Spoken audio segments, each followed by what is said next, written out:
जय माता रानी। चैत्र नवरात्रि के दूसरे दिन की आप सभी को अनंत शुभकामनाएं। आज दूसरे दिन माता ब्रह्मचारिणी की पूजा आराधना की जाती है। माता ब्रह्मचारिणी का यह स्वरूप भक्त को अपनी आध्यात्मिक साधना में प्राप्ति कराने की प्रेरणा देता है। ये आज चैत्र नवरात्रि के दूसरे दिन माता ब्रह्मचारिणी की पौराणिक कथा का श्रवण करते हैं और माता के नाम से ही प्रतीत हो रहा है कि ब्रह्मा का अर्थ है तपस्या और चारिणी यानी जो आचरण करने वाली स्त्री है। देवी दुर्गा का यह दूसरा स्वरूप तपस्या के पवित्र आचरण को दर्शाता है, जो कि हम सभी मनुष्यों के लिए अत्यंत आवश्यक है। माता ब्रह्मचारिणी श्वेत रंग के वस्त्र धारण करती हैं। उनके दाएं हाथ में जपमाला और बाएं हाथ में कमंडल सुशोभित होता है। वे भले ही श्वेत रंग के वस्त्र धारण करती हैं, लेकिन उनका प्रिय रंग लाल है, जो कि शुभता, दिव्यता और मंगल प्रदान करता है। माता शैलपुत्री की कथा में कल हमने श्रवण किया था कि देवी पार्वती पर्वतराज हिमालय और देवी मैना की पुत्री बनकर उनके घर में अवतरित हुई थीं। सभी विद्याओं में पारंगत होने के बाद जब उनके विवाह का समय आया तो नारद मुनि राजा हिमालय को देवी पार्वती के होने वाले वर के विषय में बताने के लिए उनके घर आ गए। पर्वतराज हिमालय के घर आए हुए नारद मुनि का नन्ही सी पार्वती ने स्वागत सत्कार किया और उस समय नारद मुनि भगवान शिव के गुणगान गाने लगे।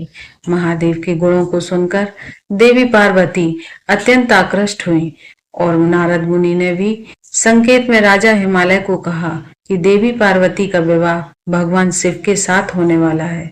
नारद मुनि की आज्ञा को सिरोधार करते हुए राजा हिमालय अपनी पुत्री पार्वती का विवाह भगवान शिव से करवाने की इच्छा से उनके पास आते हैं। भगवान शिव के पास अपनी पुत्री के विवाह का प्रस्ताव रखते हैं और पार्वती को भगवान शिव सेवा में समर्पित करते हैं। भगवान शिव माता पार्वती को अपनी सेवा में स्वीकार तो कर लेते हैं, लेकिन उनकी ओर उन्मुख नहीं होते।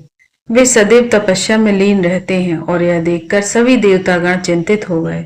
उन्होंने सोचा, अगर ऐसा ही रहा तो महादेव और माता पार्वती का विवाह कभी नहीं हो पाएगा। इस परिस्थिति को अपनी क्षमता अनुसार सुलझाने के विचार से सभी देवताओं ने निर्णय किया कि वे कामदेव को महादेव की तपस्या भंग करने के लिए वहां भेजेंगे। जब कामदेव भगवान शिव की तपस्या को तोड़ने के लिए वहां पर आ पहुंचे, तब उन्होंने वसंत ऋतु का निर्माण किया और अपने विभिन्न बाणों द्वारा भगवान शिव की तपस्या को भंग करने का प्रयास करने लगे। लेकिन भोलेनाथ ने इस बात से क्रोधित होकर कामदेव को ही भस्म कर दिया। इस प्रसंग के बाद देवी पार्वती के लिए महादेव को प्रसन्न करना और भी कठिन हो गया। तब मुनिराज नारद मुनि ने देवी पार्वती को कठोर तपस्या करके भगवान शिव को प्रसन्न करने का सुझाव दिया। उस समय उन्होंने भगवान शिव के पंचाक्षर मंत्र का जाप करने के लिए कहा। अब देवी पार्वती ने दृढ़ निश्चय कर लिया कि चाहे कुछ भी हो जाए, वे महादेव को अपने पति के रूप में अवश्य प्राप्त करेंगी। अपने माता पिता की आज्ञा को सिरोधार्य करके उनसे आशीर्वाद लेकर अपनी दो सखियों जया और विजया के साथ देवी पार्वती गंगा नदी के उद्गम स्थल यानी गंगोत्री तीर्थ की ओर अग्रसर हो गईं। वहां जाकर उन्होंने तपस्या का आरंभ कर दिया। एक रमणीय वन में देवी पार्वती ने एक वेदी के ऊपर बैठकर ऐसी विषम तपस्या आरंभ की जो कि बड़े बड़े ऋषि मुनि के लिए दुष्कर थी। ग्रीष्म ऋतु में अग्नि का गोला बनाकर दिन रात उसके बीच में बैठकर पंचाक्षर मंत्र का जप करती।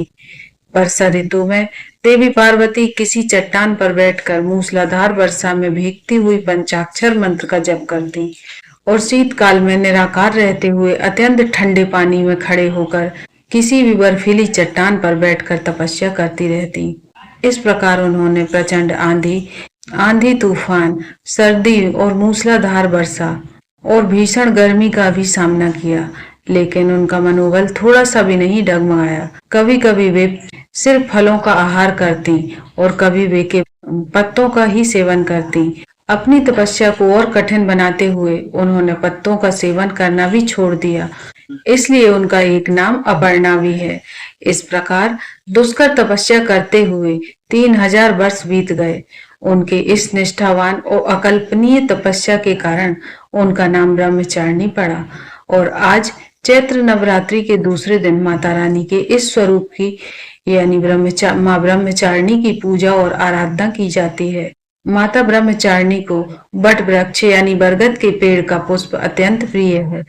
वह आप उन्हें आज के दिन अर्पित कर सकते हैं। उनकी पूजा अर्चना करने में गुड़हल या फिर किसी लाल रंग के पुष्पों का प्रयोग करना चाहिए। उन्हें भोग लगाने के लिए सफेद रंग के खाद्य पदार्थ अर्पित किए जा सकते हैं। आज के दिन माता की पूजा आराधना करके उनके विशेष मंत्रों का जाप किया जाता है। इस प्रकार से देवी उपासना करते हुए उनसे अपने परिवार की सुख समृद्धि और स्वास्थ्य की कामना कर सकते हैं। इस प्रकार से देवी की उपासना करते हुए उनसे अपने परिवार की सुख समृद्धि और स्वास्थ्य की कामना कर सकते हैं और उसके साथ साथ अपने आध्यात्मिक जीवन में भी आगे बढ़ने के लिए उनके जैसे ही दृढ़ निश्चय हमें प्राप्त हो, ऐसी प्रार्थना कर सकते हैं। दिव्य ब्रह्मचारिणी को समर्पित एक दिव्य मंदिर काशी में बालाजी घाट पर स्थित है। नवरात्रि के दूसरे दिन देश भर में श्रद्धालु इस मंदिर में आते हैं और माता ब्रह्मचारिणी का दर्शन करके अपने जीवन को धन्य बनाते हैं। ऐसा माना जाता है कि जो भी देवी के इस स्वरूप की आराधना करते हैं उन्हें साक्षात पर ब्रह्म की प्राप्ति होती है। उनके दर्शन मात्र से श्रद्धालु को यश और कीर्ति प्राप्त होती है। माता ब्रह्मचारिणी एक साधक को अपनी साधनाओं में आगे बढ़ने की शक्ति प्रदान करती हैं और इसलिए जो भी भक्त अपनी आध्यात्मिक साधना में अग्रसर होना चाहते हैं उन्हें चैत्र नवरात्रि के दूसरे दिन माता ब्रह्मचारिणी की विशेष पूजा आराधना करनी चाहिए और उनसे अपनी आध्यात्मिक साधना में दृढ़ निश्चय के साथ आगे बढ़ने के लिए प्रार्थना करनी चाहिए। तो यह थी आज की चैत्र नवरात्रि के दूसरे दिन की संपूर्ण कथा। अगर आपको आज की कथा अच्छी लगी हो तो वीडियो को लाइक शेयर करना ना भूलें और हमारे साथ जुड़ने के लिए चैनल प्रियंका धर्म ज्ञान को सब्सक्राइब करना ना भूलें। मिलते हैं ऐसे ही अगले दिव्य ज्ञान के वीडियो में। जय माँ भगवती, जय माता रानी।